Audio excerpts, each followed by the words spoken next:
Hi, everyone. It's time to settle down. If you need to go get like a parfait or a thing of oats or something, now's the time. Uh, anyway, welcome. My name is Jamal Ilyas. I'm the director of the Wolf Humanities Center here at Penn for another month. I'm just delighted to welcome all of you to our annual symposium on keywords. I mean, just as small for those people who are not from the center. So Penn's Humanities Center works on the principle of an annual theme. And it's normally like a one-word theme, and the theme this year is keywords. And so we all are, not all our programming, but a great deal of our programming focuses around that theme. Our fellows are selected because their research project for the year is somehow related to that theme. And our symposium at the end is in fact that theme. Before, it's like the Wolf Humanities Center is obviously the sponsor of this event, but we have a lot of co-sponsorships, and I'm going to spend 15 minutes running through that list. So it's the departments of anthropology, classical studies, English, history, Middle Eastern languages and cultures, music, religious studies, Russian and East European studies, and South Asia studies, all co-sponsored, as did the program in comparative literature and literary theory, the program in gender, sexuality, and women's studies, Jewish studies program, the Andrea Mitchell Center for the Study of Democracy, the Center for Ancient Studies, Kislak Center for Special Collections, Rare Books, and Manuscripts, which is actually where we are right now, the Middle East Center, South Asia Center, and Theorizing Colloquium Series. So I think it's easier to say who did not co-sponsor this. Chemistry. But, and also it was organized by our postdoctoral and doctoral fellows. It's, again, they spend a lot of time through the year thinking about, panels and who to invite and doing the inviting and all that kind of stuff. So without them, it wouldn't happen. So those include our research associate for the year, Angelina Imansberger, our doctoral fellows, Jacob Myers, Paige Pendarvis, Jennifer Reese, and Jeremy Steinberg, and our Mellon postdoctoral fellows, Mariam Athari, Osman Boron, Lama Asharif, Charlotte Kishol, and Paniz Musavi Natanzi. Before I introduce the last group of people without whom nothing would happen at the center, we have a pop-up exhibit associated with this colloquium, this conference, on sort of using rare books from our rare books collection, and it's going to be in. There's a beautiful little manuscript reading room right behind us across this little public area over there. And it's going to be open in breaks, but primarily during the lunch break. So if you want to pop into the pop-up exhibit, that'd be great. And so the last people I need to thank, again, from the center, it's the Associate Director, Sarah Varney, without whom nothing would ever happen and I wouldn't know where to go. Pamela Horn and Erin Bailey, also the administrative staff, without whom nothing happens. And also our topic system runs on we have a topic director. It's the person who has proposed the theme for the year, and they're responsible for coming up with a lot of ideas through the course of the year and, everything else. That's my colleague and friend Lisa Mitchell, who's the chair of the South Asia department. So again, Lisa has been a wonderful, wonderful leader for our discussions and thinking and everything from the course of the year. So I'm going to I'm welcoming Lisa to the podium to try and to talk to and to tell us what the whole thing's been about and whatever else she wants to say. Anyway.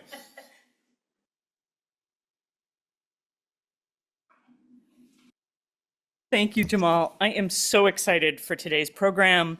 And really want to reiterate the thanks to our just fabulous fellows this year, our postdoctoral fellows, our PhD fellows, and our research associate for this year, who have really worked hard to put together the program you're about to hear. In 1976, Raymond Williams famously published his very widely read Keywords, A Vocabulary of Culture and Society. It's a work that has variously been classified as cultural history, historical semantics, history of ideas, social criticism, literary history, and sociology. This year's Wolf Humanities Center's topic anticipates the 2026 50th anniversary of the publication of Williams' influential volume by bringing together scholars who are invested in engaging, challenging, and extending Williams' project into, in particular, a much more global imagining of keywords and the ways that they animate cultural and societal understandings, practices, projects, and exchanges across the world, drawing not just from English, but from the myriad of languages in which people think, write, and share ideas. I think some efforts historically that have tracked the mobility of concepts and keywords have focused on things like their diffusion from a point outward, while others focus on local projects into which transnationally circulating ideas get recruited, embedded, and deployed. Still other projects highlight the braiding and entanglements of knowledges, or the intermediaries, middles, and transversals through which ideas get made mobile. Keywords are sometimes associated with origins, but also get translated, adapted for new projects, interwoven into new frameworks, and introduced into new contexts.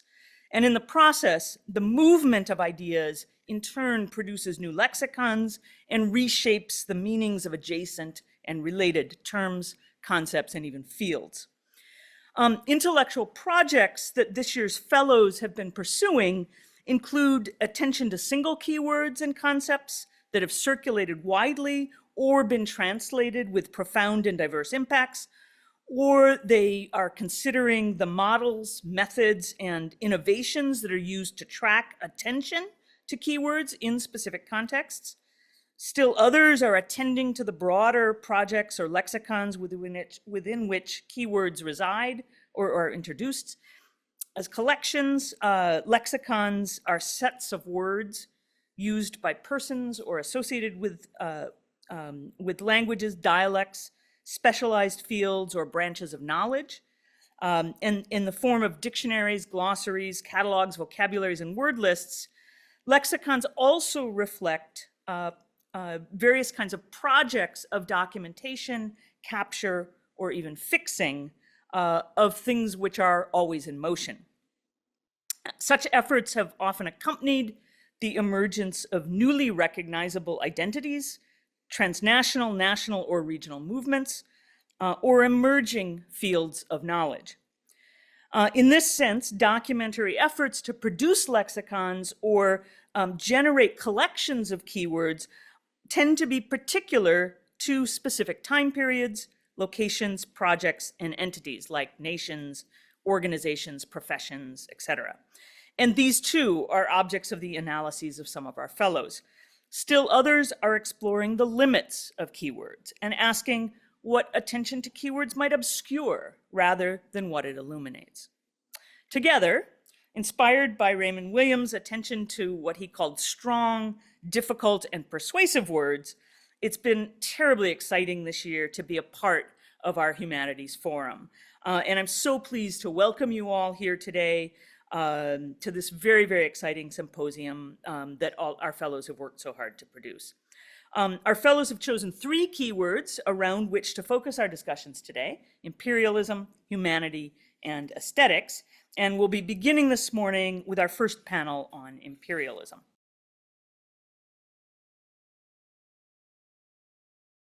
So I'm pleased to welcome you all, but also to introduce the moderator for our first panel, Paniz Moussaoui Natanzi, one of our Andrew W. Mellon postdoctoral fellows. Paniz is an interdisciplinary scholar of feminist and anti-colonial theory, visual culture, global politics, and war. Much of her empirical and theoretical work focuses on labor, knowledge, and migration in Afghanistan and its global political entanglements, with emphasis on Iran, Pakistan, and Germany. During her fellowship year here at the University of Pennsylvania this year, she's affiliated not only with the Wolf Humanities Center, but also with my own Department of South Asia Studies, where she's been working on her book manuscript, tentatively titled The War Mode of Production, Masculinities, Artistic Labor, and Race in Afghanistan. I'll also note that she's been teaching a fantastic course on masculinities, which our undergrads have been very, very excited about. Drawing on 10 years of imperial work with artists and cultural workers, her book project takes artistic labor as an entry point to examine masculinities and racialization in work worlds shaped by capitalism, empire-building processes, and wars in Afghanistan. She completed her PhD from SOAS at the University of London, and then worked as a consultant in policy fields relating to gender, migration and labor, mental health, and prisons in Afghanistan. And prior to coming here to Penn, she was a postdoctoral associate in the Middle East Studies Center, and in the theme year programming in feminist theory and imperialism in gender, sexuality, and feminist studies at Duke University. So please join me in welcoming Paniz and launching our first panel for the day.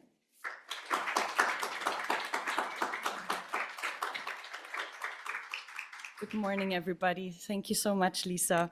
It is wonderful to see you all, and it is truly my great pleasure to introduce our fantastic speakers to you, whose work invites us to rethink how we come to know imperialism and empires. Our first speaker is going to be Maryam Durrani. Maryam Durrani is a professorial lecturer at the School of International Service and a faculty affiliate with the Anti-Racism Research and Policy Center at the American University. She received her joint PhD in anthropology and educational linguistics from Penn, a decolonial feminist scholar, linguistic anthropologist, and multimodal media maker. Her scholarship and advocacy is located at the intersection of global racialization, migration, Muslim youth identity, and higher education studies in the US, in Pakistan, and online. Professor Durrani is currently working on her book project, The Imperial Optic, Migration, Racialization, and Higher Education in the US and Pakistan. She teaches in the International and Intercultural Communication program in the School of International Service at the American University, and her academic work has been published in journals including Transforming Anthropology and TA American Anthropologist, as well as edited volumes including a chapter on Images as Border on the visual production of the migration crisis in a volume called Refugees on the Move.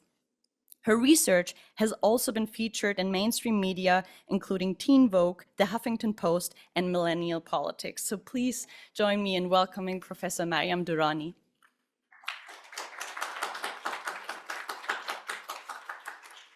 Hi, good morning, everyone. Thank you so much, Paniz. It's nice to see everyone. Thank you to the Wolf Humanities Center.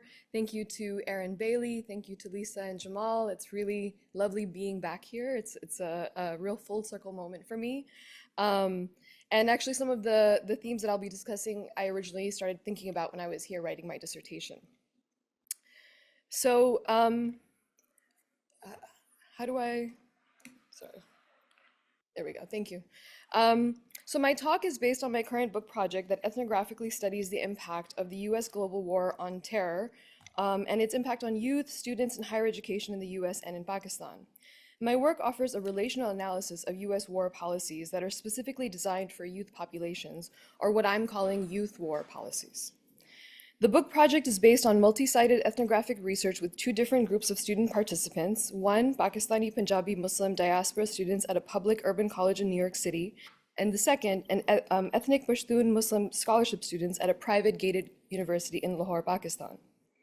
Based on fieldwork in 2013 and 2014 with follow-up trips until 2019, I have come to understand these multiple field sites as part of the overlapping transnational social field for students whose experience of education has been shaped by US war policies. Although my fieldwork was primarily with students at two urban college campuses, far from what is typically imagined as theaters of war, my findings demonstrate how US imperialism has been a definitive feature in shaping student life in both settings and has been expressed through youth war policies that are based on logics of enclosure. In Lahore and in New York City, students echoed what Sunana Myra has called in her work a shared imperial feeling for those who are coming of age inside and through US empire.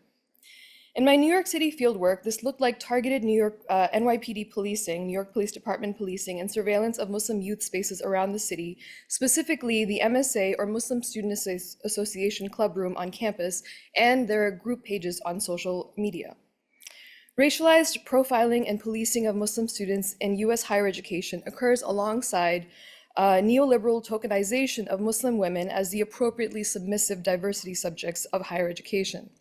In my Lahore fieldwork, this looked like special war-based educational opportunities, such as increased funding for the Fulbright program in Pakistan, which occurred alongside recruiting students for these opportunities who had grown up in the very areas that the US and Pakistan had been conducting drone warfare since 2003.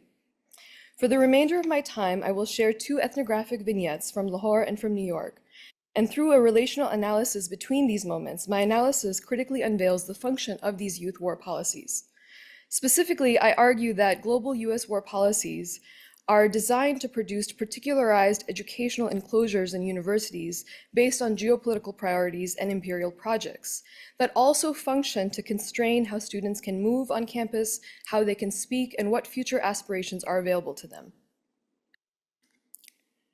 During fall 2014, I was engaged in fieldwork at Hunter College in New York. Like other college students, the Pakistani diaspora students that I worked with were active in various extracurricular activities and clubs on campus, including the Muslim Student Association.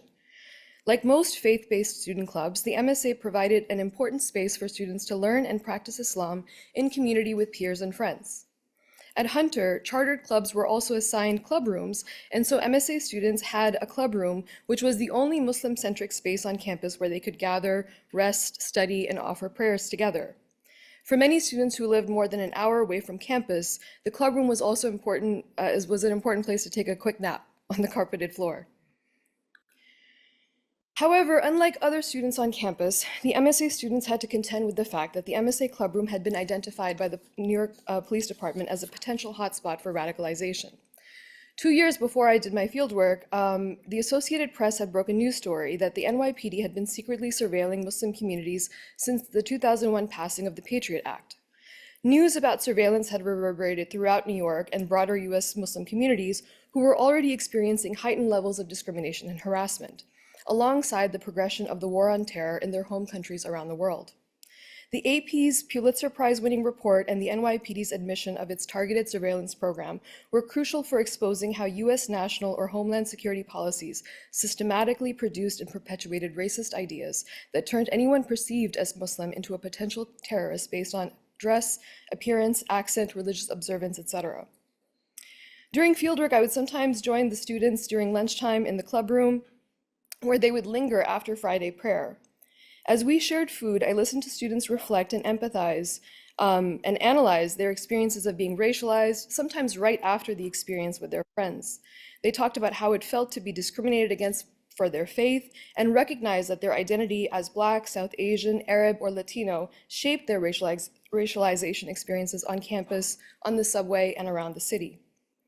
In 2013, there was also a growing awareness that discriminatory policing and surveillance specifically was affecting Muslim youth, but remained largely invisible to non-Muslim students and faculty, and served as a function of what I'm calling these youth war policies in higher education. The particularities of this experience included seeing friends or themselves being assaulted on the subway, getting racially profiled in the city, being stereotyped by professors in class whenever any topic related to Muslims came up, and they were also aware of being watched by others, by their peers, whether it was online or in their everyday experiences on campus. As part of this double consciousness, and thinking with Du Bois here, it was important for them as Muslim students in New York City to protect themselves and their peers. And so, for example, they had signs like this up on the wall cautioning peers to refrain from political convos in the MSA. In this heightened experience of anti-Muslim racism, my conversations with students included talking about the possibility of surveillance. And so once when I was invited to dinner with three Pakistani students at one of their homes on Staten Island, over dinner we were talking about the social media page. And Maria asked her two friends, Ismat and Noreen, what was up with one of the MSA brothers openly criticizing US foreign policy on the MSA's club Facebook page. To this, Noreen chuckled and responded, "He's probably an informant." When I asked her to say more, Noreen explained that she knew to see such public criticism of US policy on the social media page as a red flag, because Muslim college students at that time knew, but especially those in New York City, that surveillance of their group was very likely, whether that was on campus or online, and saying remarks critical of US foreign policy could land one in trouble, unless, of course, they were already working with the police. Maria's question in the privacy of her home and Noreen's response to possible police surveillance illustrate how Muslim college students in the US have become conscious of being profiled on campus while they are being students. What this story reveals is the way that surveillance policies function as everyday mobile penitentiaries, to use a term developed by Shanila Koja Mulji in her book, The Impossibility of Muslim Boyhood. These mobile penitentiaries are an example of youth war policies designed to keep students silent, knowing full well that if they speak in particular ways, the mobile penitentiary can quickly become an actual penitentiary or prison. In this case, Noreen knows that if she speaks out vocally, even in the club room, which is the only space that she felt comfortable being vocal in the first place, it will likely mean one of two things. She has already been incarcerated, or she is about to be. In that context, it's better to stay silent, and when the story comes up, make a joke. Here, Noreen's joke is more than a joke. The joke is a way of keeping her and her fellow students informed and safe. This is one way that war policies of surveillance show up in higher education as policies of enclosure that target Muslim students. It is an enclosure that they learn to recognize as an everyday part of Muslim student life in the US. Like the students in New York City, the students I met in Lahore had similarly grown up under the long shadow of the US global war in Pakistan and Afghanistan.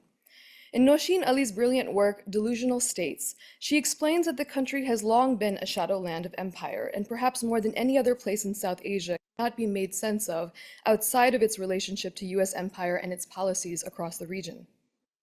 Since 2004, the US and its partners, including the Pakistani state, have conducted on-the-ground and aerial warfare operations that have impacted the lives of everyone who lives across these regions. According to Brown University's Cost of War project, over 200,000 people have been directly killed by the violence, and the US has also spent over $2.3 trillion over the last 20-something years on this war. Even as this warfare may not be directed at youth as the primary demographic, they nonetheless shape how the war nonetheless shapes how young Pakistanis across the country, but especially those located closer to the fighting, must learn to navigate the war. Throughout my research and teaching experiences in Pakistan since 2006, I've listened to many college students express their disappointment, frustration, grief, and anger at the seeming state of perpetual warfare, violence, and instability in the country.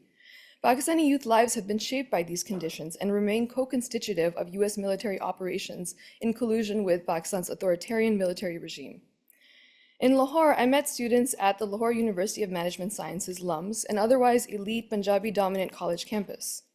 Many of the students I worked with had learned about LUMS through scholarship recruitment events at their high schools in Peshawar, the provincial capital of Khyber Pakhtunkhwa, the province located to the northeast corner of Pakistan, bordering Afghanistan.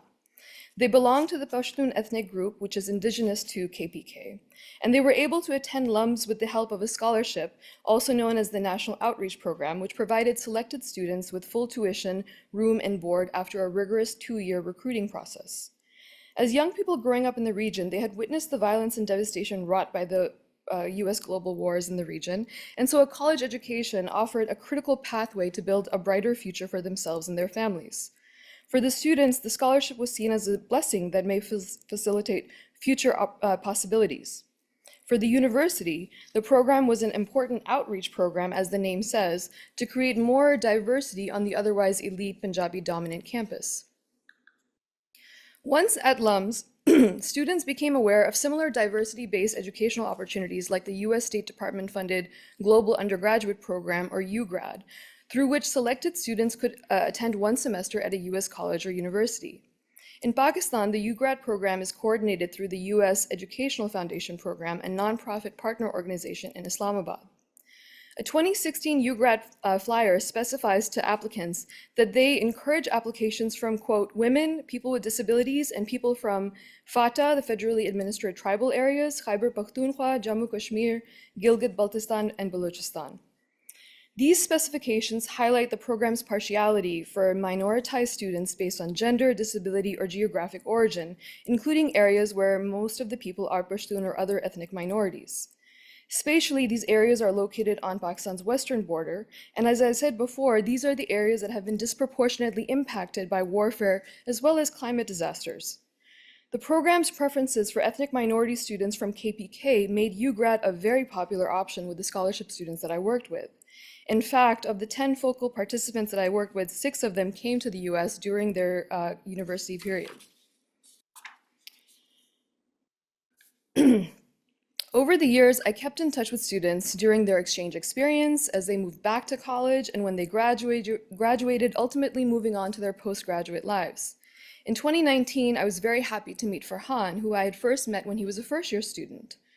Farhan was now running a successful educational technology startup company in Lahore. And over chicken burgers and fries at his apartment-cum-office space, Farhan reflected on his UGRAD experience as integral to the growth and success he had as an entrepreneur. In the same breath, he said, for every bomb they drop in Pakistan, they have to send a kid to America on a Fulbright. Catching me by surprise, Farhan's comment conceptualized the relationship between the US-funded educational opportunities like UGRAD and Fulbright and US drone bombings in Pakistan. In other words, an exchange of scholarships for bombs. While the UGRAD program certainly provided some students with a unique educational opportunity, Farhan and the other alumni also understood these opportunities as constitutive of US geopolitics designed to sanitize US and Pakistani state responsibility for the destructive violence experienced by their peers in far more precarious circumstances. Farhan's suspicions were correct because the UGRAD program was indeed funded under the Enhanced Partnership with Pakistan Act, a US congressional act from 2009. Known as the Kerry-Lugar-Berman Bill, it recognized Pakistan as an ally in combating terrorism from 2009 to 2014 with $1.5 billion per year, including special funding for Pakistani youth study programs intended to, quote, promote mutual understanding and interfaith dialogue. Similar to students racialized by youth war policies in New York City, students in Lahore were conscious of how their educational opportunities were possible due to these programs and policies informed by US global war policies, and that differentially impacted educational access, mobility, and life chances. When Farhan says matter-of-factly that there is a trade of bombs for scholarships, he is recognizing the educational enclosures produced in Pakistan as part of the war. These enclosures are meant to delimit how one can aspire, and as Farhan himself partakes in these opportunities, even sometimes acting more backwards, as he says, to get these opportunities, knowing full well that he must act the part of a minoritized person in order to access these programs. Viewed side by side, the New York Police Department surveillance program and the Kerry-Lugar-Berman Bill represent two kinds of US global war policies that are broad in scope with specific programs and funding streams directed at youth and student populations. Both of these youth war policies interpolate students into differentiated pathways for educational access and mobility based on religion and ethnicity as they intersect with carceral ecologies in New York City and war-based educational aid programs in Pakistan. The NYPD surveillance of Muslim student groups illustrates how the post-9/11 US security state has normalized the racialization of Muslim students from within their educational institutions. In Pakistan, the linking of US-funded education programs to the same legislation that provides security assistance that targets the regions that students come from shows how close these students are to the youth who encounter suicide bombings, drone attacks, and other extremist violence during their childhood. In fact, one of the students told me how he escaped 3 suicide bombings before arriving at LUMS. These aligned processes between state institutions, military forces, and higher education collectively work to shape, limit, and deny education, access, mobility, and life chances for minoritized students and all youth in both contexts, patterns that emerge through a relational analysis based on multi-sided ethnographic fieldwork. As I conclude, I want to return to the question of empire, especially as I have deployed it frequently in this paper. As I was writing to share my work with you all, it was a good opportunity to see what Raymond Williams had written of imperialism. I appreciated that as part of his definition, he argues that 20th century imperialism cannot be disentangled from a particular stage in global capitalist development. And this got me thinking, Generally, when we think of US global wars or the war on terror and its policies and impact, the conversation when it comes to youth becomes very focused on everyday experiences of anti-Muslim racism, and not always the policies and funding infrastructures that undergird the systematic reinforcements and solidification of anti-Muslim racism as part and parcel of 21st century US imperialism. However, Williams' definition centers accumulation in the imperial project, which makes sense given the extreme forms of extraction that have been associated with imperialism, especially the US tradition of permanent warfare. And so when I think about the way that war policies function in higher education, it's hard not to see just how much money is involved in this project. We know that the US military industrial complex is a $1 trillion industry, and it is inevitable that it will want to find new niche markets from which it can accrue more. In my work, I argue that we need to think about educational institutions, a site that has largely been invisibilized when thinking about the business of militarization, but one that continues to create the enclosures that shape everyday lives of racialized Muslim youth in the US, in Pakistan, and the other 80 or so countries where the US continues to maintain its global war operations. Thank you so much.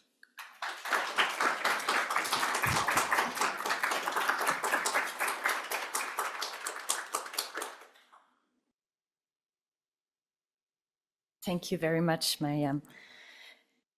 Our next speaker is Professor Hafsa Kanchval. Hafsa Kanchval is an associate professor of South Asian history in the Department of History at Lafayette College in Eastern Pennsylvania, where she teaches courses on the history of the modern world, South Asian history and Islam in the modern world. As a historian of modern Kashmir, she is the author of Colonizing Kashmir, State Building Under Indian Occupation, which was published in 2023 with Stanford University Press, and which has just won some days ago the Bernard S. Cohen Prize of the Association for Asian Studies in the category First Book on South Asia, so congratulations and mashallah to that. In Colonizing Kashmir, Professor Kanchval examines how the Indian and Kashmir governments utilize state building to entrench India's colonial occupation of Kashmir in the aftermath of partition. Hafsa has written and spoken on her research for a variety of news outlets, including the Washington Post, Al Jazeera English, and the BBC. Let's welcome Professor Hafsa Kanchval.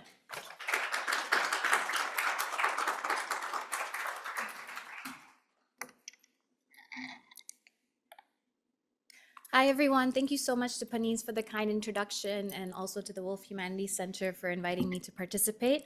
I'm really excited to be here. Okay.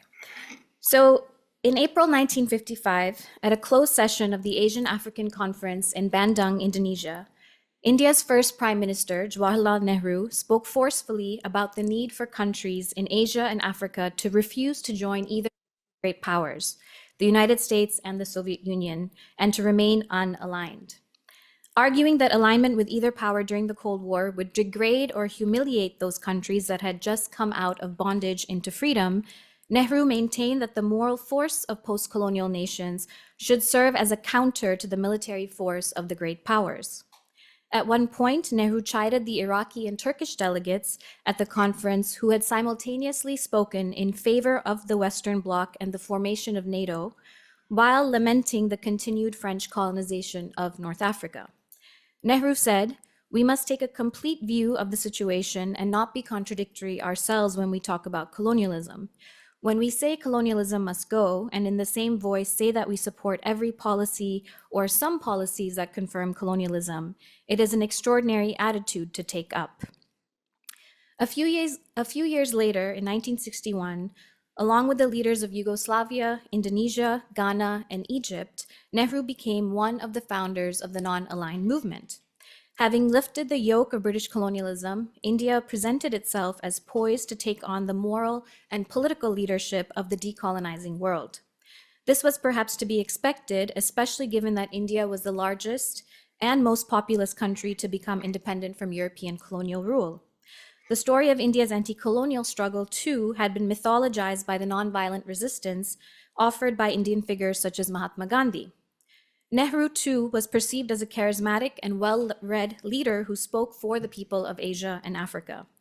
The stature of both men played a critical role in establishing Indian dominance in the Third World Order and also establishing the idea of India as a secular liberal democracy that was built on the foundational idea of unity in diversity. However, even as Nehru proclaimed the moral superiority of India for taking a stance against colonialism in all forms, he oversaw India's colonial occupation of Kashmir. In Kashmir, disputed between India and Pakistan, and considered the most militarized zone in the world, Nehru said, "Democracy and morality can wait."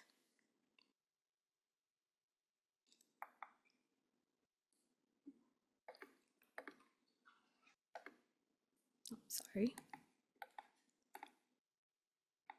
Okay, there we go. In the middle of the 20th century, a wave of anti-colonial and national liberation movements gained independence from European powers by exercising their right to self-determination. Many nationalist leaders of the former colonies, however, remained committed to the ideals of the nation state and its territorial sovereignty that derived from European modernity. Independence, it was widely accepted, came in the form of the nation state, which outshone other forms of political organization or possibilities. The borders of the nation state became contested as European powers often imposed boundaries that ill-suited visions of what constituted the political community. This would have negative consequences for places where geography, demographics, history, or political aspirations pose serious challenges to nationality. In turn, many newly formed nation-states asserted their newfound sovereignty through violence and coercion, which had implications for indigenous and stateless peoples within their borders, whose parallel movements for self-determination were depicted as illegitimate to the sovereign nation-state order. Mona Ban and Haley Dushinsky call this process Third World Imperialism. Forms of imperialism or colonialism within the global south remain more difficult for many to see because many of these regions are geographically contiguous to one another and thus seen as having some form of cultural unity that would form a nation. My first book, Colonizing Kashmir, State Building Under Indian Occupation, examined how the Indian government used client regimes in Kashmir as well as state building to entrench its rule in Kashmir in the post-partition period. I explore how this took place through economic development, tourism, education, infrastructure, cultural reform, and film. During the course of this work, I became increasingly attentive to historical claims and mythologies used by the Indian state to justify its rule in Kashmir. In my presentation today, I'm interested in exploring the concept of Third World imperialism by closely examining India's ideological claims over Kashmir. In doing so, I hope to build from Raymond Williams' emphasis on the cultural and ideological frameworks of imperialism by drawing attention to the ways in which European colonialism and knowledge production influenced anti-colonial leaders like Nehru, who then played a constitutive role in territorializing the new Indian nation state, and specifically in colonizing Kashmir and denying its people self-determination. It is important to also see how these cultural and ideological frameworks were reinforced through post-colonial nation-state formations. In the context of the subcontinent, I argue that Brahmanical territorial logics have been instrumental in shaping India as a third world empire. While there is significant attention to how Brahmins, or the highest caste in the Hindu caste system, have contributed to the systematic exclusion and oppression of many communities, there is still very little discussion of how Brahmanical geographical imaginaries, alongside British and European Orientalists, have constructed the idea of Indian itself, a form of Brahmanical imperialism. This imperialism constructs a fundamental unity for India using time immemorial discourses, and most significantly denies Muslim indigeneity to lay claim to the entirety of the subcontinent and beyond. In 1946, Nehru published his monumental text, The Discovery of India, written during his time in prison a few years prior. The text provided a personal account of how Nehru viewed India's history from its ancient civilization to British rule. It is a significant text as it helped shape India's national identity after independence. This is what Nehru had to say of the role of Islam and Muslims in India. Oh, I think there's some text that's not visible, but I'll just read it. The Muslims who came to India from outside brought no new technique or political and economic structure. In spite of a religious belief in the brotherhood of Islam, they were class-bound and feudal in outlook. In technique and in the methods of production and industrial organization, they were inferior to what prevailed then in India. Thus, their influence on the economic life of India and the social structure was very little. Hagiographic accounts of Nehru, even in academic scholarship, consistently portray him as persistently struggling against communal forces, discouraging supremacist discourses, and fighting for the establishment of a secular political system. As with most liberals, Nehru may have expressed his displeasure with blatant bigotry, as well as the rise of right-wing Hindu nationalist forces. However, in many of his writings, Nehru, as a Brahmin, appears to have much in common with the Hindu nationalists he abhorred, not least because of his reference to Muslims as coming to India from outside, as well as his ideas of a unified Indic civilization. What many accounts fail to address is the ways in which secularism in India relied on the erasure and taming of Islam and Muslims, as well as the positioning of Hindu imaginaries as central to the construction of Indic civilizational and Indian imperial discourses. The Himalayan region of Kashmir, at the northernmost tip of the subcontinent, is surrounded by India, Pakistan, China, and Afghanistan. Kashmir had long been a separate kingdom at the confluence of multiple spheres, hard to simply mark into the Persianate or the Indic, themselves, as Manakia points out, problematic descriptions. Starting in the 16th century, Kashmir came to be ruled as a province by the Mughal, Afghan, and Sikh empires. When the British ruled the subcontinent, they sold Kashmir to the Dogras, Hindu chiefs from the nearby region of Jammu, in the aftermath of the First Anglo-Sikh War in 1846. Under the Dogras, the newly constituted Jammu and Kashmir was one of the larger princely states within the broader ambit of British colonial rule. Its strategic significance in the north of the subcontinent was important for the British, especially during political competition with Russia for influence in Central Asia, known as the Great Game. In 1947, the region became disputed and divided between the two new nation states of India and Pakistan. A UN resolution calling for a plebiscite has never taken place, and there has been a nearly 8-decade-long struggle for self-determination, building off of a prior struggle against the Dogras. Indian imperial discourses situate Kashmir as integral to India. This repetition is often supplemented by narratives of a 5,000-year-old Indian civilization featuring a prominent role for Kashmir, or claims that Kashmir simply belongs to Hindus. In reality, Kashmir's history is far more vibrant than that conceived of these exclusionary and ahistoric nationalist histories. Kashmir defies these civilizational binaries. Through the Silk Road, Kashmir was a pivotal part of East and Central Asia. Kashmiri traders and travelers journeyed from Srinagar to Samarkand, Bukhara, Kashgar, and Tibet, and these cultural influences have left an indelible mark on Kashmir's architecture, food, handicrafts, and religious life. On the subcontinent, discourses denying Muslim indigeneity and demonizing Muslims emerged during the British colonial period in the 18th century. In order to legitimize their rule, British officials portrayed the subcontinent's previous rulers, the Mughals, as Oriental despots, ruling tyrannically over a majority Hindu population. Muslims were also painted as being invaders and Hindus submissive during their rule. Influenced by the Aryan model of history, the British presented themselves as bringing back the ancient Hindu civilization that existed before the Muslim conquests.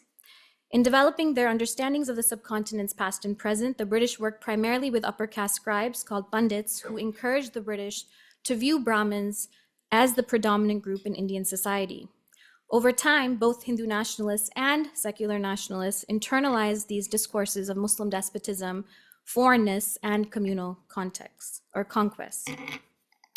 In Kashmir, this took on an added layer as the ruling Dogras of the princely state of Jammu and Kashmir, placed in power by the British colonial state in 1846, were upper caste Hindus presiding over a Muslim majority population. A small minority of Kashmiri Brahmins, known as Kashmiri Pandits, also served important roles in the Dogra bureaucracy. Midhu Rai argues that Dogra patterns of legitimation allowed the Hindus of Kashmir to exclude Muslims in the contest for the symbolic, political, and economic resources of the state. The Dogras provided patronage to Hindu learning and worship, allowing Kashmiri Pandits to serve as mediators for this knowledge production. As Dean Accardi argues, this allowed the Pandits to recast the cultural heritage of Kashmir as exclusively Hindu to the exclusion of Islam. One way in which this was achieved was by promoting the Rajatarangini, a 12th century Sanskrit chronicle written by a Kashmiri Brahmin, Kalhana. Both the British state and the Dogra situated the text as legitimate historiography and other texts as myth and fable. But despite being a mythical text, the Rajatarangini has served as the authoritative text on Kashmir's history, not least because it represents Kashmir as a glorious Hindu kingdom of the past and places Kashmir at the historical origins of India. British Orientalists like George Grierson identified anything worthy in Kashmiri literature and culture as descending from India's ancient and medieval Sanskrit worlds. This, Akkardi argues, required an intentional erasure of centuries of Kashmiri Muslim cultural production. In addition, the Dogra state selectively protected Hindu shrines, privileging their antiquity over that of the Muslim ones, which were neglected. In contestations between Hindus and Muslims over religious sites, the Kashmiri Pandits used British archaeology as an important tool to maintain Hindu precedence over shrines. As Akkardi shows, the colonial Brahmin collaborations posited a grand Hindu past buried under a degenerated Muslim present desperate for excavation. Ultimately, in their attempts to craft Kashmir's history, the Dogras, as well as the Kashmiri Pandits who worked in the research department, bolstered claims of Hindu indigeneity to Kashmir. Hindus were referred to as the aborigines of the land, thus erasing Muslim histories and denying Muslim indigeneity, even though most Muslims were converts from lower caste communities. In the post-independence period, both Hindu and secular nationalists adopted these ideas of Kashmir's centrality to Hindu civilization, often interpolating colonial-era definitions of Hinduism into the past and erasing Islam. Vasant Kaivar argues that as Muslim influence on European cultures could be marginalized during the height of European colonial modernity, so too the rich Indo-Islamic culture that had developed during the medieval centuries could be written off as if it were an overlay of something essentially Hindu. Despite Nehru being an anti-colonialist, he utilizes British colonial narratives in a number of his writings to portray India as essentially Hindu, bound together by an Aryanist historiography of Indic civilization that was territorially circumscribed and united. He writes of the power of India to absorb foreign influences and practice the widest tolerance of belief and custom. Those who professed a religion of non-Indian origin or coming to India settled down here. He posits, and became distinctively Indian in the course of a few generations, such as Christians, Jews, Parsis, and Muslims. For Nehru and many others, Muslims are of non-Indian origin and have been absorbed into the tolerant Indic or Hindu civilization. One of the most striking features of Nehru's discovery of India, as well as other Hindu and secular nationalist texts, is the articulation of a continuity and unity of India's civilization since time immemorial. These texts rely on the idea of a foundational characteristic of Indian civilization, in recent times linked with Vedic. This continuity has been reinforced in academic scholarship as well, leading to methodological nationalism. As Radhika Mongia argues in her work on the modern state, this methodological nationalism has meant that the nation state has been divested of its historicity and peculiarity and is invested with a dehistoricized logic, a pre-existing national space. In the context of India, this operates within a territorial logic of mythological nationalism. Ideas of a unified Indic civilization since time immemorial also map particular territorial imaginaries. This is precisely why Kashmiri calls for azadi or freedom are presented as demands for separatism. For Hindu nationalists, their imaginary entails the Akhund Bharat, or undivided India, or a mythological Hindu homeland that goes as far west as today's Afghanistan and as far east as today's Myanmar, exceeding the bounds of the contemporary Indian nation state. But in his writings, Nehru's conceptualization of the territorial boundaries of India actually overlaps with those of the Hindu nationalists. He writes that despite the cultural differences that may exist between Indians, these borderlands, and indeed Afghanistan, were also united with India for thousands of years. The old Turkish and other races who inhabited Afghanistan and parts of Central Asia before the advent of Islam were largely Buddhists, and then during the period of the epics, Hindus. These are his words. Here, Afghanistan too is part of a broader Hindu or Indic civilization. But what these narratives obscure is the dense networks and circuits of connections between places, people, discourses, commodities, material artifacts, ideas, and ideas that extend beyond these restrictive territorial imaginaries. For as much as Kashmir was a part of the Sanskrit world, it was also part of the Persianate world and multiple other constructed geographies. Yet it would be difficult to make the claim today that Kashmir is integral to the Iranian nation state. This type of mythological nationalism erases other ties, histories, and networks, construction of a past, and naturalizes Brahmanical territorial imaginaries. Nehru, himself a Kashmiri Brahmin, consistently depicted Kashmir's history as not only being Indian history, but specifically Hindu and Buddhist history.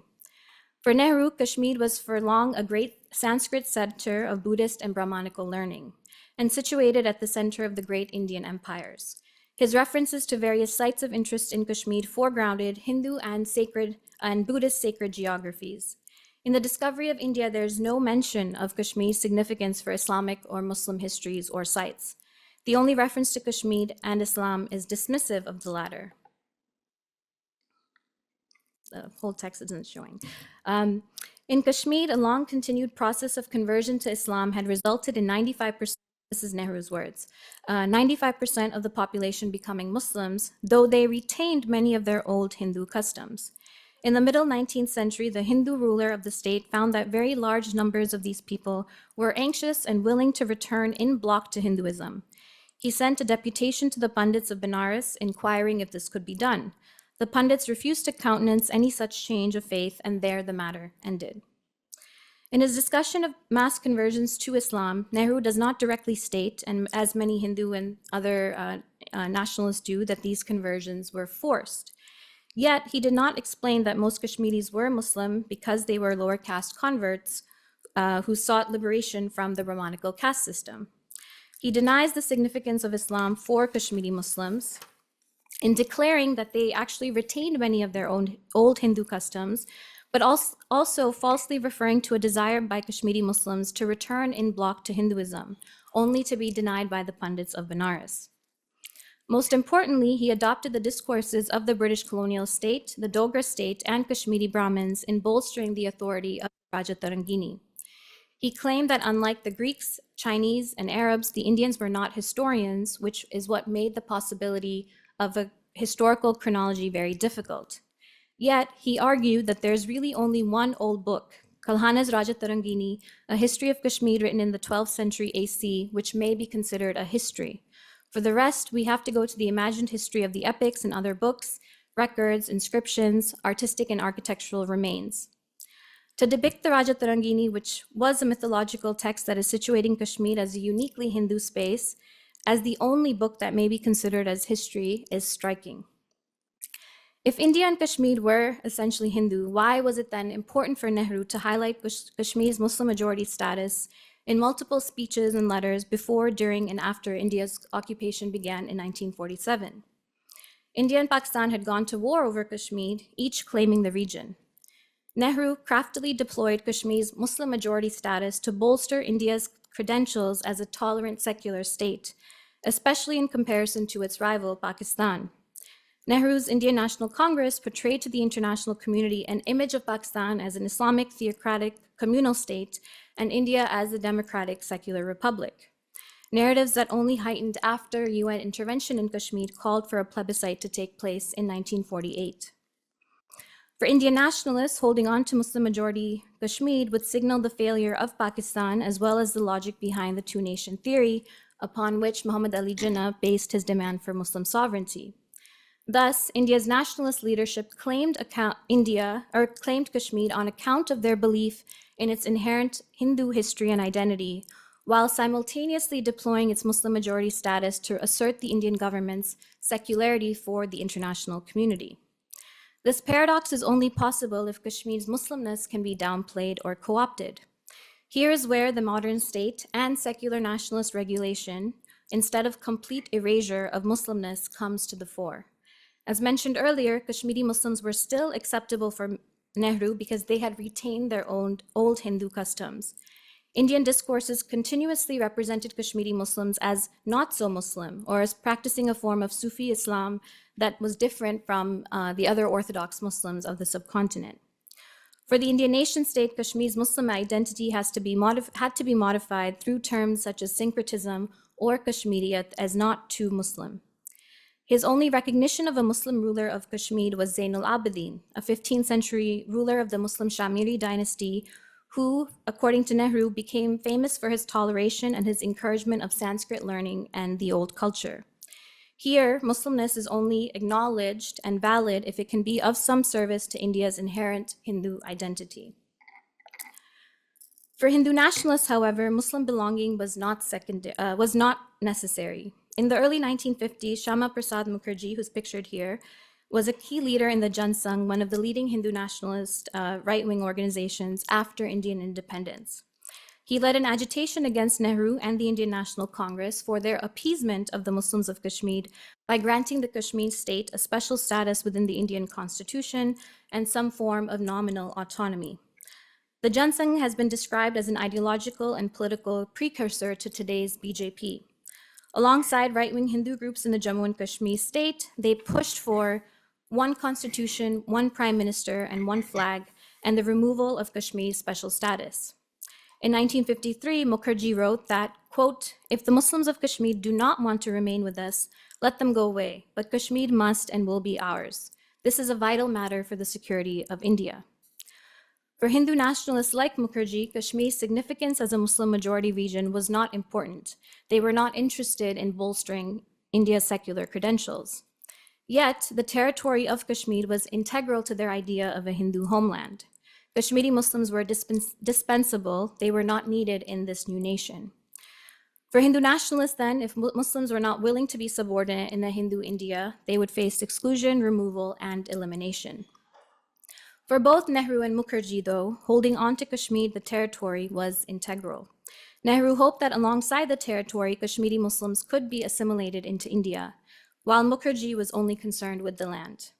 Brahmanical imperialism is integral to India's state formation, as well as its claims to territories beyond the modern-day borders of the Indian nation state. This is why Pakistan is often described as having been carved out of India instead of coming into existence at the time of partition, as India was. India continues to be the regional hegemon, engaging in different forms of domination and control over its neighbors. In the case of Kashmir, Kashmir's Hindu history and Sanskrit literary tradition have been used to frame the region as integral to Indic civilization, a discourse that has been used by both Hindu nationalist and secular nationalist justifications for the modern Indian nation state's claims on Kashmir and its denial of self-determination. In August 2019, India revoked Kashmir's semi-autonomous status, fully annexing the region and advancing its settler colonial ambitions. Supporters of the BJP boasted that Mukherjee had finally seen his dream come true. The move was immensely popular. The government revoked laws that had previously restricted land, property, and employment rights to Kashmir's permanent residents. These restrictions had been insisted upon by Kashmir's earlier client regimes to protect the demographics of the Muslim-majority state. Kashmir's Muslims now face demographic change and an accelerated settler colonial agenda by which Hindus in India can now buy land and property and settle in the region, undermining the movement for self-determination. Indian officials are already on the record calling for Israeli-like settlements to be built in Kashmir for Hindus. A deeper understanding of Third World imperialism and its specific iteration as Brahmanical in India is important to understand India's rule in Kashmir, but also the longer legacies that have remained integral to Indian formation. Thank you.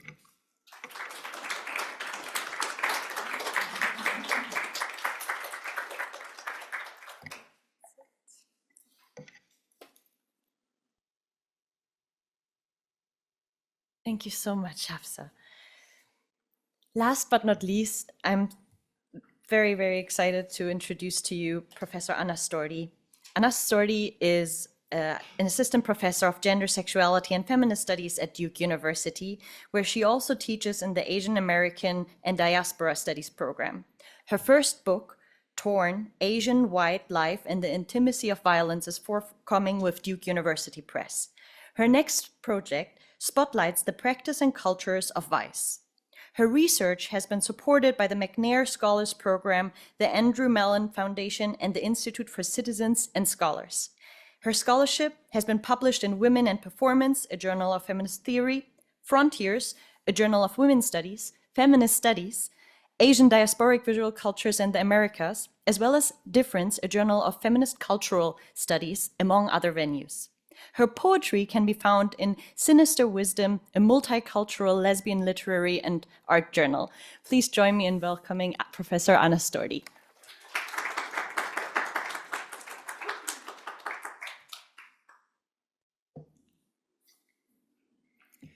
It's a pleasure to share the stage with my co-panelists at a moment when imperialism seems to be, the study of it seems to be no more urgent than before, but also more urgent than ever.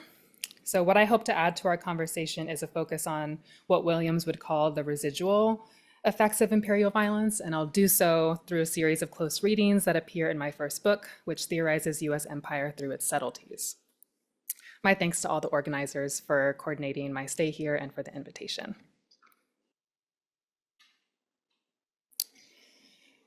Strange how one can see the self as a collection of pieces. Strange, too, how disparate pieces, like the fragments of a life, can form into something neither broken nor fixed, but whole. In Half, contemporary ceramicist Jennifer Ling Dacek builds a literal and figurative container for grappling with such thoughts.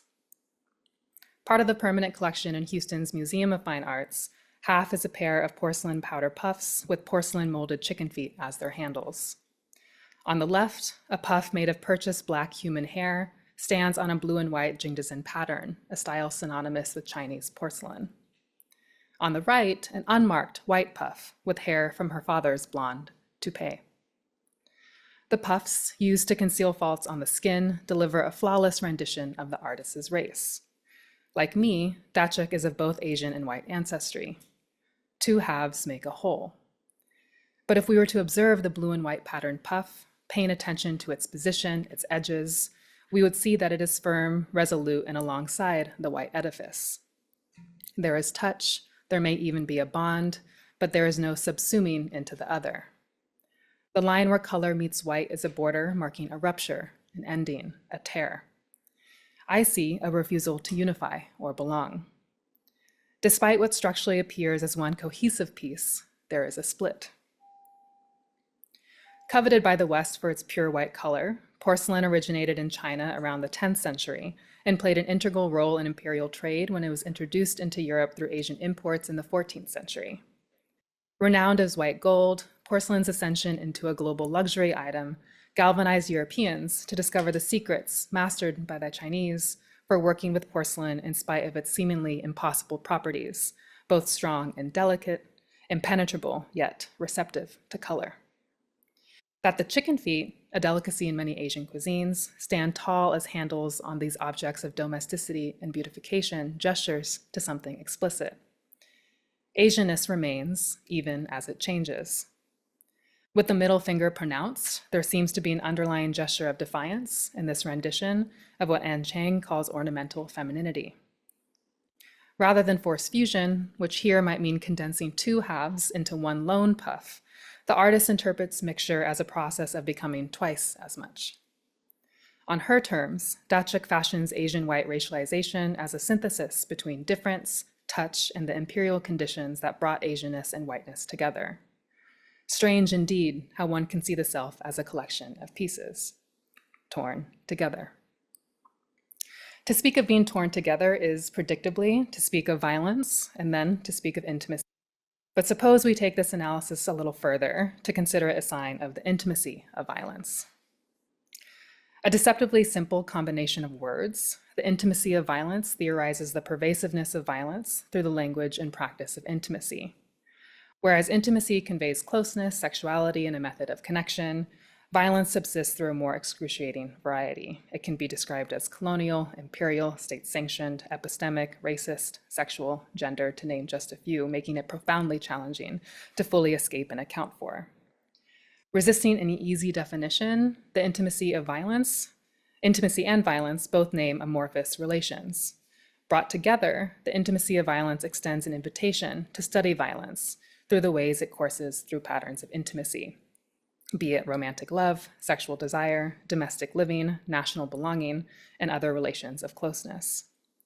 As a theoretical framework, it reveals the more subtle and obscured harms of the imperial past, which live on as a set of afflictions within the very bodies of empire's historical subjects. I propose it as a conceptual site to interrogate how and why US empire endures as a quotidian and durational feature of social life. The intimacy of violence names an inventory of embodied, psychic, and affective impressions caused by imperialism, be it war, militarism, forced migration, displacement, or a nation's exclusionary laws. I pieced together this living archive to make the following argument. US imperial expansion transpires not solely on the shores, land, and sea of America's territories and colonies, but through the everyday lives of the US citizenry, and more strikingly, within the psychic lives of its subjects. That imperialism shapes the lives of its subjects is not at all an original position. There is a rich tradition of scholarship that accounts for the ways minoritarian life has been subjected, negated, and targeted by imperial missions, and how minoritarian subjects have managed to outlive such forces. What I seek to add to this is twofold. On the one hand, I focus on how imperialism cycles through the ordinary. This is not at all to ignore the role of imperialism in seismically shifting the Earth's climate, refugee crises, and rise in fascism, but to elevate mixed race embodiment as a key site for understanding the magnitude of US empire and its role in such catastrophe. On the other hand, in calling attention to the more obscure remnants of the imperial past, such as the internalized contradiction conveyed in Datsuk's porcelain puffs, I do so with an interest not in recovering, reclaiming, or recuperating that past, but in tracing how one might otherwise attempt to contend with what oftentimes feels irreparable or incessant. I take as my point of departure the notion that racial mixture is an enduring social friction, despite growing acceptance in demographics of racially mixed people and families. From this starting point, I argue for the importance of understanding the tensions or lingering effects of imperial violence as they manifest in subtle, seemingly ordinary enactments of mixed race everyday life. Tension, therefore, is a keyword in my approach to the study of imperialism. At base, I ask how US empire simultaneously produces and subsists through bouts of tension, which I define as unmitigated yet nondescript moments of duress, strain, or inner striving that shift how race, gender, and sexuality are inhabited by its survivors. Empire, to put it differently, has a material effect on subject formation, and empire subjects include not only the colonized, the subaltern, the minoritarian, but all lives living within an empire. For my purposes, Asian white racialization becomes the representative case study for such claims. A figure with many names, the Asian and white subject is not always born from militarized encounter or sexual violence, but is nonetheless marked by a history of imperialism, which repeatedly places Asian and white bodies in close proximity, so close, in fact, that they touch, and through that touching, they are thought to meld. This life is often measured against a common assumption that being of two or more distinct racial histories is to be rendered a body in tension, torn between two ancestral lineages. Rather than refute this stance, I examine Asian white life as a means for tracing what I see are our world's mass tensions, the strains of subordination that are distinctly yet collectively felt across all forms of life. So consider then as another example the following scene in Ocean Vuong's 2019 novel On Earth We're Briefly Gorgeous, a queer coming of age and refugee family history told in the form of a son's letter to his mother, Rose, the daughter of a Vietnamese woman and a white American soldier. It is late in the day, and Rose is settling in at home, laying face down on blankets spread on the floor as her mother is straddling her back, kneading the knots and stiff cords from her shoulders after a long day at work. Rose's mother calls for her grandson to help her help his mother, and soon it is the two of them, one on each side of Rose, rolling out the hardened cords in her upper arms, wrists, and fingers. You groaned with relief as we worked your muscles loose, unraveling you with nothing but our own weight. This muscular tension certainly, most immediately, arises as a result of Rose's work at a nail salon, hunching over for hours on end, but the knots and stiff cords that her mother and son helped to knead out result in a relief that is also, more pointedly, a sign of an intergenerational intimacy, where the tension, while not permanently relieved, is transformed. For a moment, almost too brief to matter, the son writes, this made sense, that three people on the floor, connected to each other by touch, made something like the word family. This scene illustrates the intimacy of violence as one of empire's quintessential attributes. Torn, a family is displaced from a homeland. Together, they navigate a new country with each other. There is isolation and intimacy, tension and violence. How might one seek to contend with these afflictions? One mode is to give language to the pain. The concept of trauma has broken ground in clinical and mainstream spheres to encapsulate an unending assortment of injury and suffering. A pervasive feature of social life, trauma is critical to the ways scholars have sought to understand the human condition. Where psychoanalysis claims there is no easy elimination of trauma, queer and feminist studies build upon perspectives gleaned from holistic therapies, which provide tools to learn how to acknowledge, accept, and live with trauma, recognizing the impossibility of eliminating it altogether.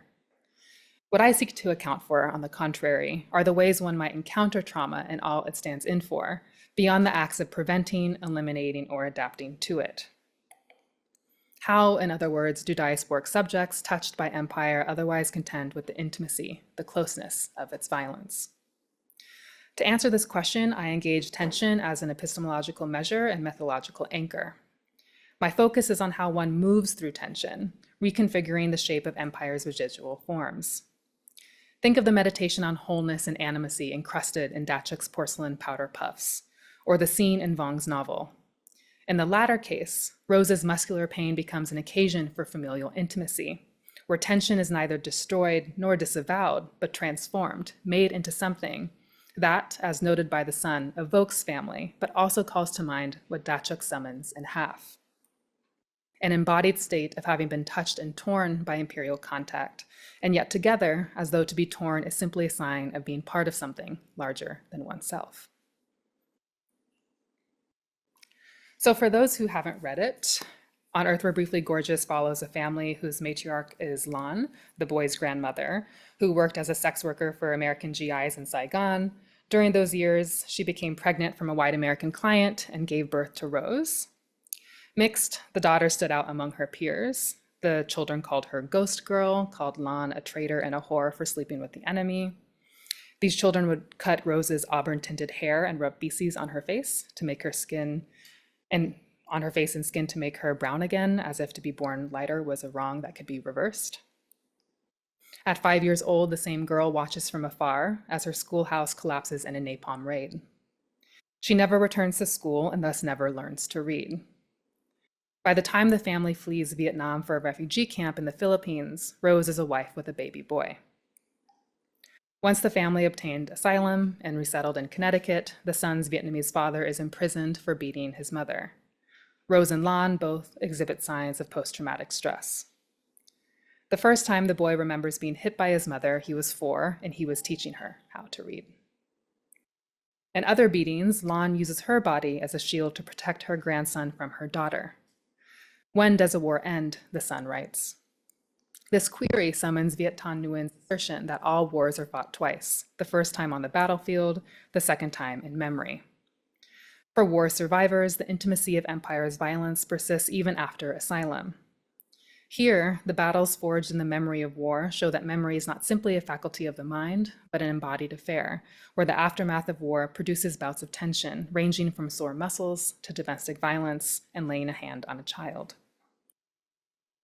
The wars forged in imperial battlegrounds defy a linear narrative. Prone to reproduction, war and its violence are lodged within us as survivors and as a culture. Imperial violence may subside on the battlefield, but it continues through PTSD and skewed life chances, festering even in spite of the passage of time or formal efforts to redress. For those of us indebted to and in pursuit of social transformation, there is much yet to learn about what imperial violence can look like and feel like, how it lingers and how it may ripen into uncanny forms.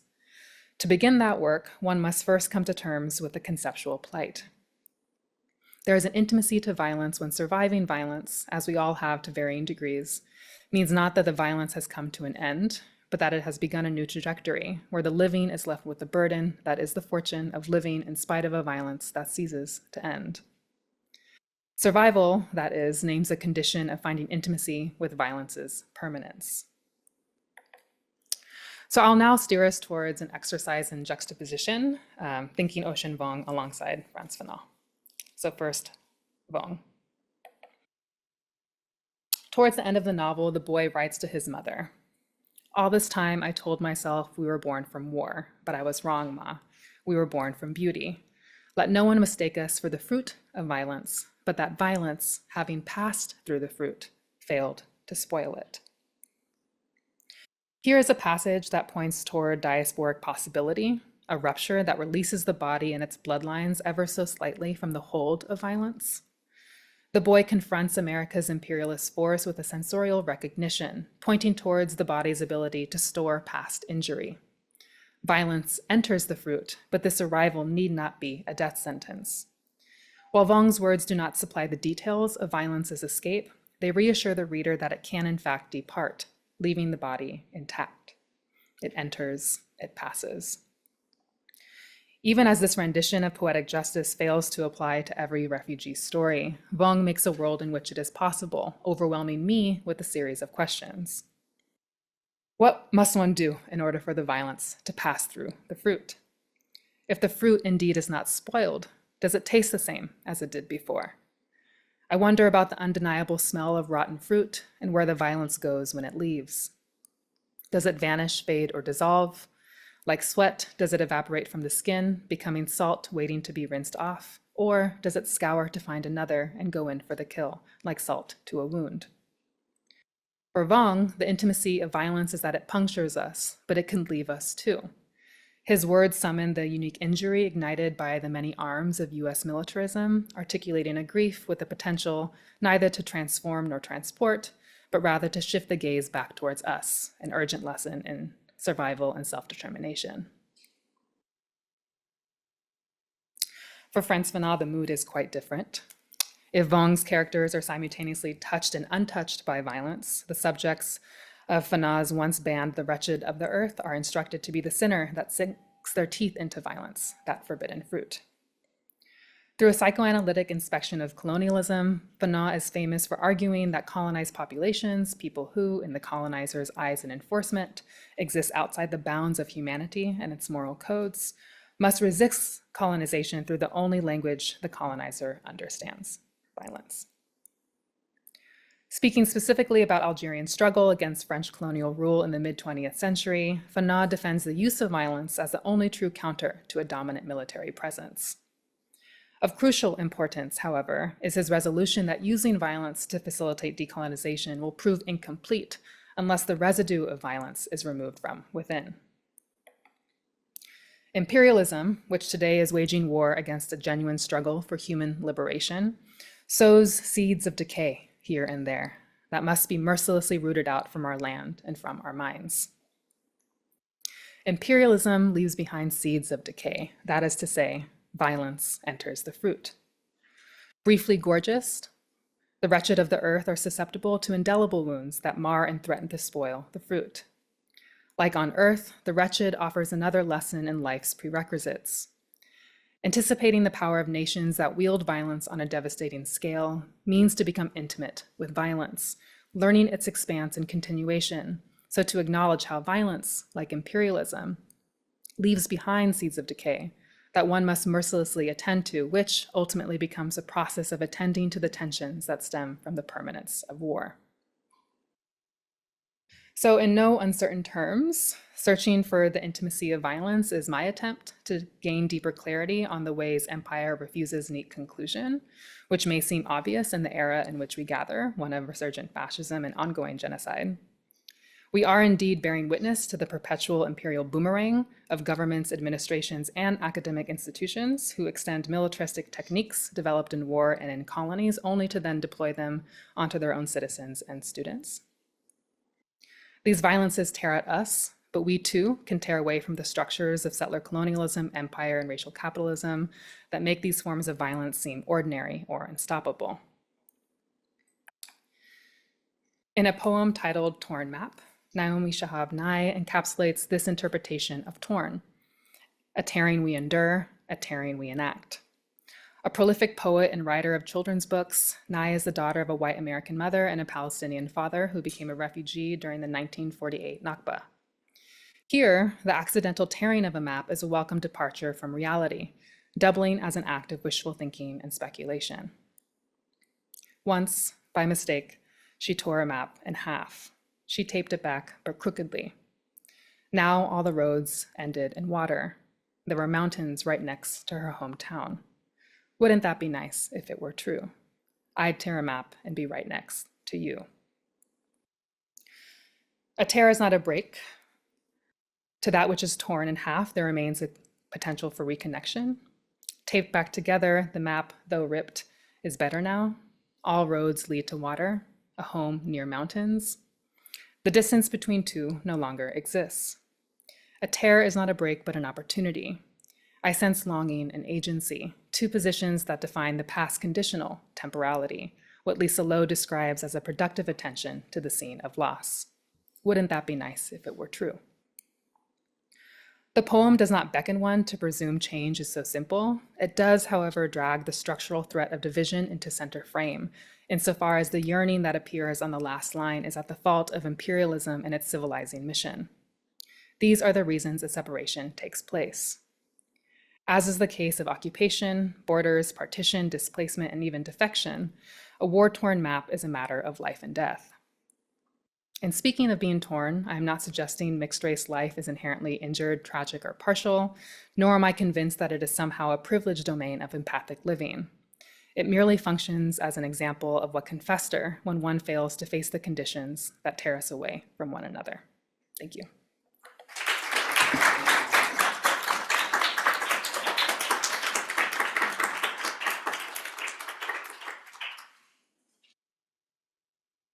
So much, Anna. So I move here to the front, and then we can start collecting questions, maybe 3 at a time, and then give our speakers time to engage with your questions.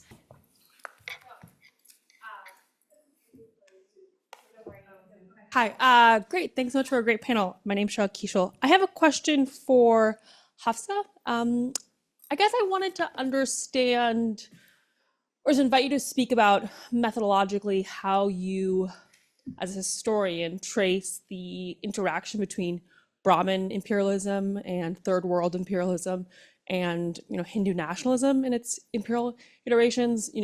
How do you engage with the sources? Obviously, you did a really compelling reading of Nehru's discovery of India, but that's one anti-colonial leader. So to what extent are you providing a complete rereading of how Brahmin imperialism informs the Indian National Congress as well? So yeah, kind of the formation about how are you engaging with imperialism as a shifting force over time? Thanks.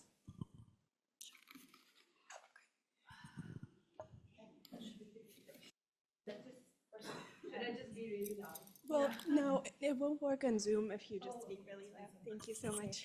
Thank you so much, Panis, for putting together this amazing panel, and to all the speakers. I thought it just came together really wonderfully, and I enjoyed all the talks. I had a question for Hafsa as well.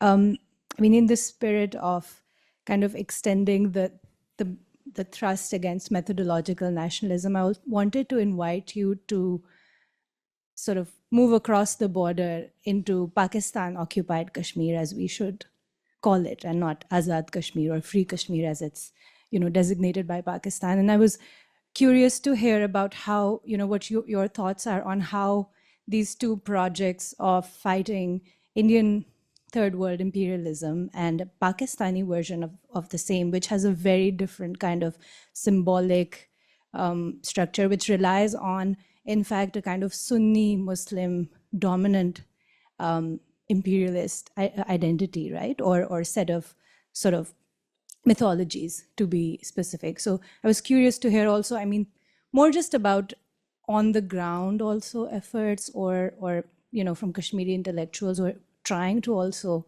think across the border in that way. So I was curious to hear more about that. Thank you.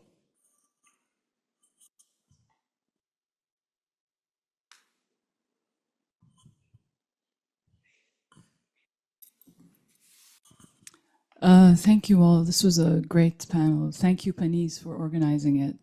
My question is for everyone on the panel, and I'm thinking, going back to our guru, Raymond Williams, thinking of a keyword, which is responsibility, thinking of us as a community here that's feeling and thinking together. So I'd like to thank Anna for taking us there and saying the word genocide. And just listening to the three of you, Miriam, you used the word mobile penitentiaries. You talked about surveillance and racialization of minorities. And Hafsa, you talked about the myths of ethno-nationalism and its violence and aspirations of expansion. And then Anna took us on this exercise, and the tension was palpable. So my question is, how do you think about your work as you do it now or did it before, as you witness a genocide unfold in Gaza? And the key word, again, going back to the idea of keywords of our time now, is genocide and Palestine. So from that perspective, how do you reflect on the brilliant ideas that you presented to us today?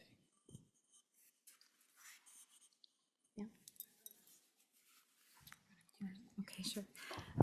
Thanks so much for the two questions. So for the question about Brahmanical imperialism and how I see it as actually very key to Indian state formation. So Nehru is of course one figure, but he's actually a figure who's a bit more to the left than some of the other members of the Indian National Congress, but also other groups that were active at the time who had their own ideas about how they wanted to construct the Indian nation state, right? And so Nehru has a very kind of particular relationship with Kashmir, though. I mean, he really wants to hold on to it at any cost. And so he's willing to negotiate with Sheikh Abdullah, who was Kashmir's leader against the monarch and also became its first prime minister. He was willing to negotiate some form of autonomy. But that autonomy was not actually something that other members of the Indian National Congress and of course the other Hindu nationalist groups were even willing to give. I mean, they really claimed this as a part of India. So I think the part where I said in my speech where I kind of spoke about this idea that when we talk about partition, the language that's used is Pakistan was carved out of India. And I think that still kind of frames a lot of how we see the kind of formation of the Indian nation state as almost like a teleological, like that's what should have happened and everything else is an aberration. But I guess I'm just trying to think through like why is that? I mean, what happened when the British left the subcontinent could have resulted in a whole set of different forms of political political communities and so on and so forth.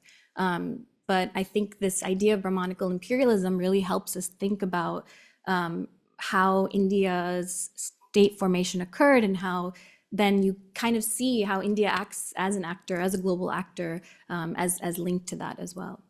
The question about Pakistan, so, I mean, this is contested in that I think a lot of Kashmiri intellectuals or academics would hesitate to equate the two countries in a particular way, given that the extent of India's violence in Kashmir is, far greater and the different tools that it uses. I mean, the way that I see it is that Pakistan's, so the kind of the part of Kashmir that became part of Pakistan, many of the people in that region actually wanted to be a part of the new Pakistan nation state. Now, how Pakistan dealt with those regions after that initial relationship was formed is a story of many other places, right? Where they became stuck in this limbo of the greater Kashmir issue, and so they weren't given provincial status, were not given enough development funds, and that's eventually what caused a lot of the kind of reactions against the Pakistani state in these regions. So I do actually kind of want to attend to the specificity of how each state dealt with the Kashmir issue. Obviously, they're interlinked because of the broader conflict and the UN involvement and so on and so forth.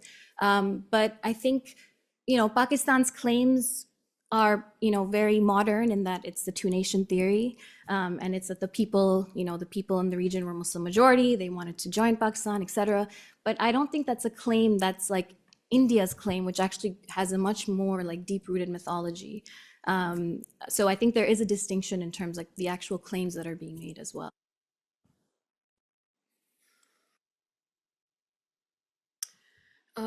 Thank you for your question.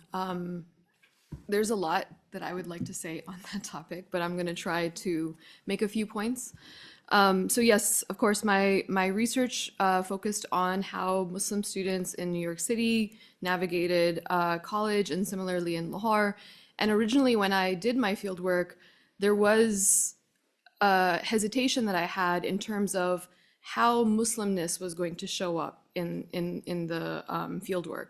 And then as I did my fieldwork, I started to see, NYPD surveillance and how students were responding to that. Similarly, in Pakistan.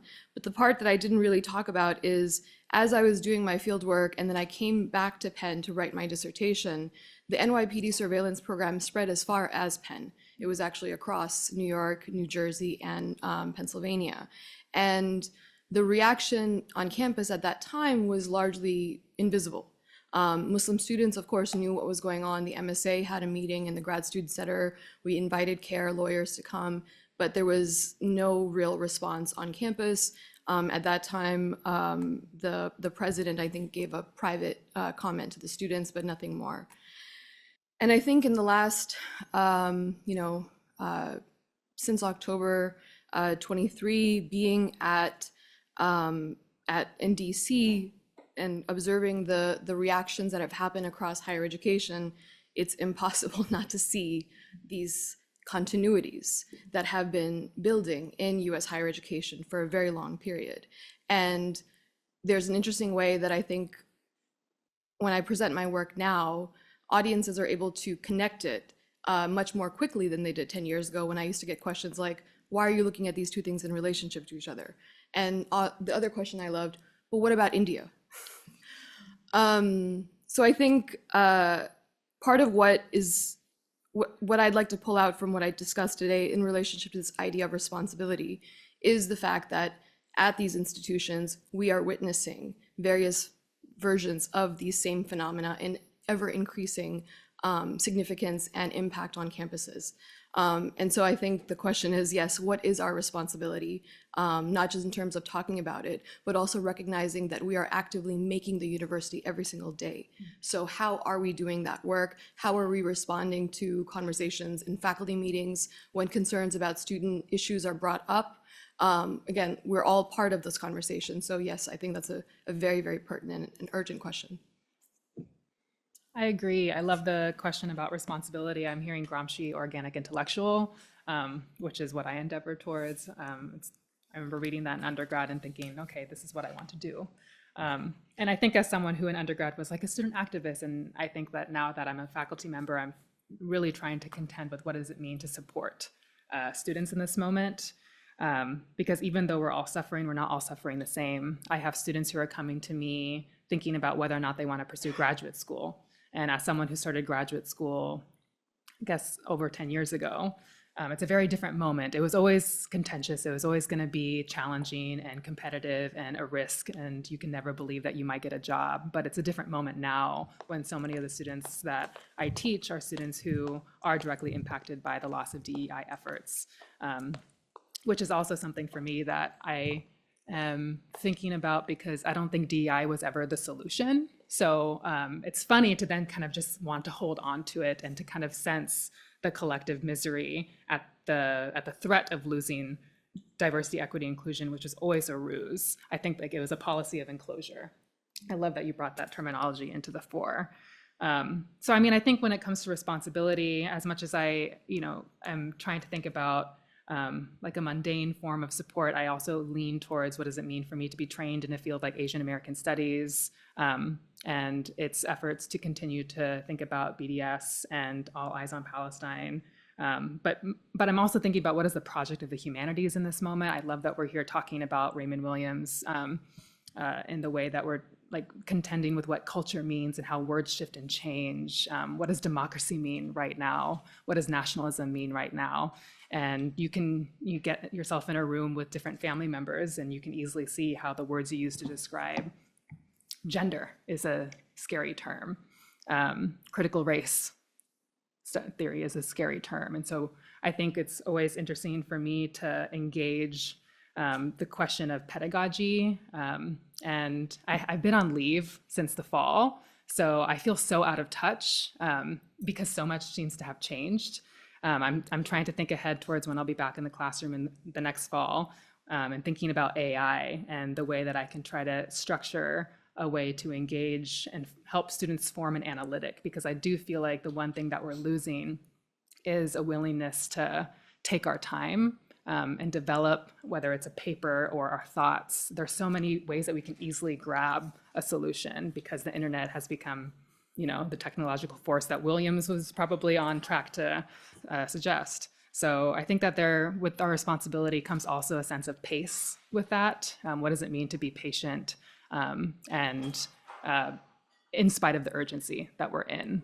So what does it mean to carve out those moments of, you know, letting ourselves, I guess, just feel it and then strategize against it? Happy to talk more about that too. We have time for one more question.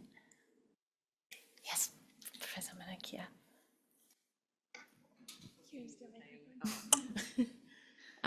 Hi, thank you. So I was very struck by the fact that all three of your papers are speaking about a kind of minority position and speaking about empire from a minority position. And I guess my question is sort of, and I can explain specifically how your different papers brought this in. Are all empires the same? And is the problem, in fact, the nation state form behind the empire? And I say this as somebody who studies a pre-modern context in which empire doesn't have a nation state at its core in a lot of ways. And so the experience of empire is very different. And in thinking through and with the category of ethnicity and minoritization, how much does that give us and how much does that take away from us? That's a very fun question. I mean, for me, I'm thinking, you know, something that's coming to my mind is the structure of whiteness. Perhaps that is because whiteness isn't just embodied by white people. And so you can see whiteness as this maybe like overarching category or container that can hold in things like empire, settler colonialism, racial capitalism, of course, white supremacy. At least with me, the reason why, I mean, you know, I entered this work, of course, because I had lived experiences. But what I came to think about is how Asian Americans are famously understood as the model minority. But mixed race Asian Americans are increasingly being understood, as we can argue, as the model majority. There is a way where, like, especially that there's with the racial makeup of the country, what does it mean to trend towards a whitening of the race, and how that has resulted in a certain kind of embrace of a palatable kind of difference. And so I think the structures of race, and as we know it, particularly as we're thinking about it in this time of renewed attention and commitments to eugenics, is a really important one to think through. So I don't think all empires are the same. I think that what's so fun about Williams is that he doesn't really give us that many definitions. You know, he's like, I'm going to give you all these terms, but especially when you think about culture and society, he, you know, encourages us to really sit with it and be thorough and in depth and, you know, lean away from the tendency or urge to try to define something quickly, which is why I'm drawn to the terms of intimacy and violence, terms that we seem to know so much about, but you can define it and then leave out so much. So I think that empire is the same kind of thing. Of course, historical context matters.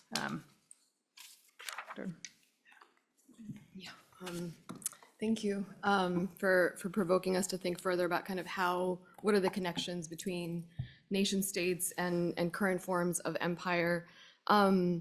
So one of the things that I had pulled out from the Williams definition was the idea that it can't be reduced to one single definition, and that its various historical and contemporary meanings point to real processes that need to be studied on their own terms. And I wanted to pick that up about this idea of on their own terms. And of course, in my work, I'm centering the terms of the students who are dealing with these systems of racialized surveillance and war-based policies on campus. But I think the other thing that needs to be maybe highlighted around this is how, and I'm teaching a class right now, a graduate course on race and IR, so we're talking a lot about how nation states are mythologized often in Western academia as originating in kind of Westphalian notions of sovereignty. But of course, they emerged after a period of intense imperialism around the world, and many of these, new nation states, post-colonial nation states, were former colonies of the very states that now continue to have this dominating influence. Of course, with Pakistan having both kind of British and U.S. influences, and Indian and Chinese imperialism, and of course, its own imperialism within its boundaries. So I think that's just to point out that I think our evaluation of the nation state itself is a certain mythology that actually can be dispelled if we recognize, for example, that we are currently in the US empire, and how does that shift how we talk about it versus kind of liberal notions of like democratic participation, which arguably have not been accessible for most minority populations in the US from the beginning, right? So. To end or? Would you like to? You have the last word if you like to. No. No. Sorry. So, thank you so much for your fantastic papers and also your generative questions. Before we clap for you, the LIA Library pop-up rare books are available both during the lunch break and the coffee break. So feel free to check those out. Thank you so much for your fantastic papers and for inviting us really to think about the imperial presence in which we are all implicated. Thank you.